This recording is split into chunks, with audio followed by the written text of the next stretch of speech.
I'm Tim Lindsey and I'm the Director of the Asian Law Centre at the University of Melbourne.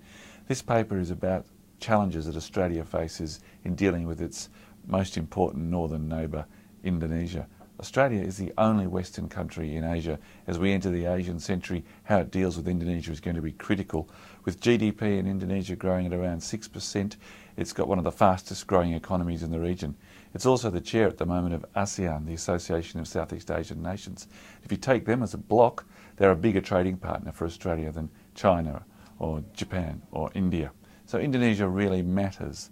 Unfortunately, when Australia looks at Indonesia, we usually focus on the things that affect us, issues like Australian drug runners in Indonesian jails, or Australian cattle in Indonesian abattoirs, or even terrorists attacking Australians.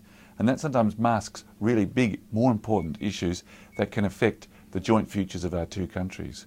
And one of those now is the rise of hardline Islamism in Indonesia, religious violence that's following from it. Why does that matter so much? They're not throwing bombs, but they are starting riots, they are attacking vulnerable minorities, and that has a potential to split apart, or at least severely weaken, the democracy that Indonesia has built over the last decade. The big point is this: Indonesia's democracy, as an open society, its stability, its economic growth are one of the vital ingredients in Australia's own success in the Asian century. Religious violence, the rise of religious extremism, is more of a threat to Indonesian democracy than terrorism, which is out on the margins. Australia needs to do a lot more to support democracy, and in particular the religious moderates in Indonesia, against this hardliner threat of religious intolerance. And that probably means a lot more money spent on aid to support education in Indonesia, to reform the Islamic education system.